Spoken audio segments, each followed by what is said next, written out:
So today I'm getting ready to exhibit some work and just looking ready to actually see if this one is one that I'm going to exhibit.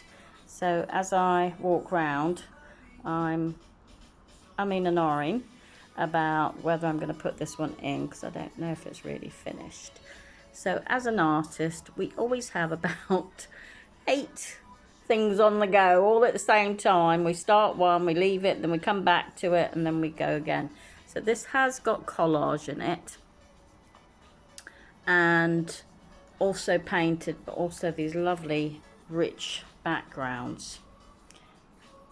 So I'm just going to turn around to the next one. So this is another one. That one I'm about to start too, but just finishing off this one again. It's got collage in it and also painting. The background there was done first, then the collage went over the top, then I did the flowers around it, and originally I was just going to keep it all blue with just doing some outlining on the flowers, but I've decided to add colour in to make it maybe pop a little bit, especially with the background, so it'd come forward. So again, everything's like a trial and error, trying it out. And I've got gold paint on the, which is making the inks kind of turning them slightly almost like a bronzy, so it's got a colour coming through it. So it's a nice technique. Then we go down to something I'm working on, which is going to be using paint on tracing paper. It's like a landscape, and then I am going to sew into it, but it is going onto canvas. So I'm just going to show some of the papers that I've been working on. I should be doing this with the other hand. And I've got lots of colours that are going to make up the landscape, and then I'm going to stitch into it and add in some trees, hopefully. So loads and loads of colour. So this is kind of going for the sky and the night sky, but also having different things. So when you're working on tracing paper, it can be quite fun. And then, so most of them, I'm going to probably put it on the back of it, so it brings out a little bit more, kind of makes it a little bit duller, but also stops the paint from flaking off. Usually when you're working on tracing paper, I've made sure that it's hopefully not going to do that, but I can't always guarantee. So I will probably be turning these over, and then sometimes you see different things. I've got blue underneath that. It's quite nice colour, blue coming through. And so I've done a lot of these backgrounds in order to do this piece, but I will show this as I go along when I start to do it. And I'll bring in the sewing machine as well, so I tend to do lots of different ideas. Again, it's changing a little bit. Some will keep on top, some we won't, but to stop the paint flaking off. So it's quite interesting how these colours have come out.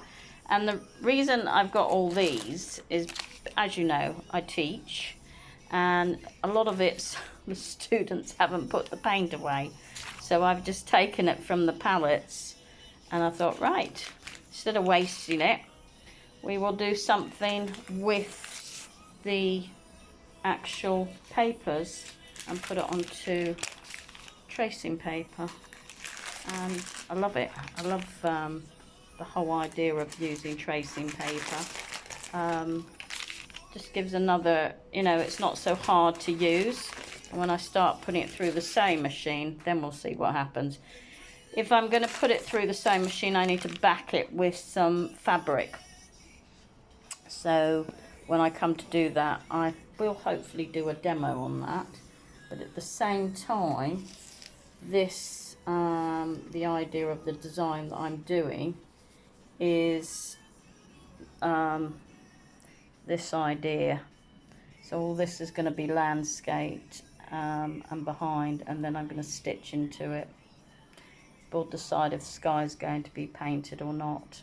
So yeah, I wanted a third one, but couldn't get this another size of the canvas, and I couldn't wait.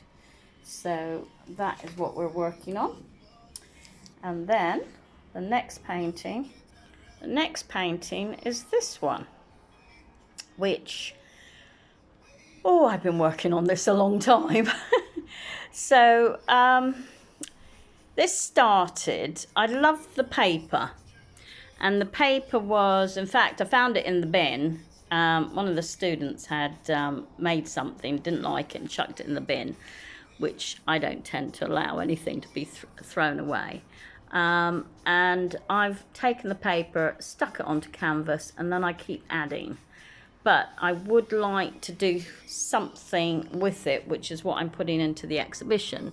This one, I was going to hang some threads down off of it and probably paint this up turquoise maybe, or something, to make it pop a bit more. Very, very experimental. It's this here is mod rock, okay.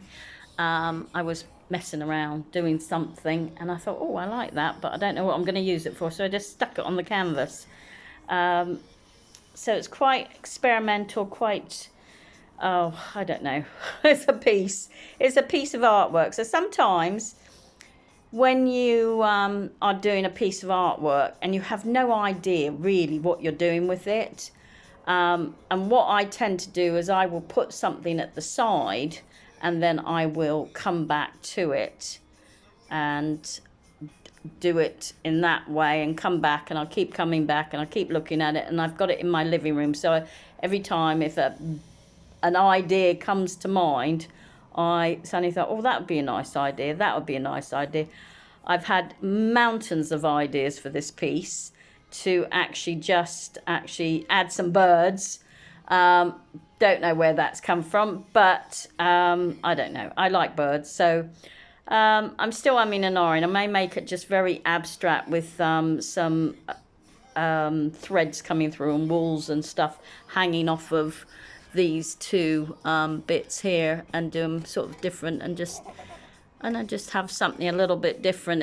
It is different. We'll see if it sells. Do I have a style? Yes, I do have a style.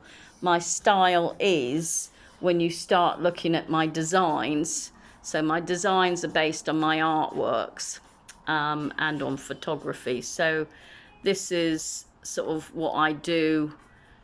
Probably maybe 40% of the time, and getting some collections out into the world of furnishings. And again, they're for all different types of furnishings, mostly fabrics, mostly wallpapers, sometimes carpets, because initially I went into being carpet designer, but actually that collection there I'm doing as bags, so tote bags. So again, it all depends what you're going to do with your artwork, and once you do it, and it's just, you know, just do it for beginners. I mean, I'm giving ideas of what you can do, but hopefully you'll just sort of branch out and try different things, and hopefully I can help you along the way, or I can give you some pointers, or you show me your art. So if you're interested in some workshops, definitely come to me. My name's Laura Rothenberg, and you're at Laura's Place of Art, also known as Not Just Art. So I do a mountain of different things, and if you like what I do, subscribe and hit the bell notice, and you should probably end up getting lots of videos come your way. Bye for now.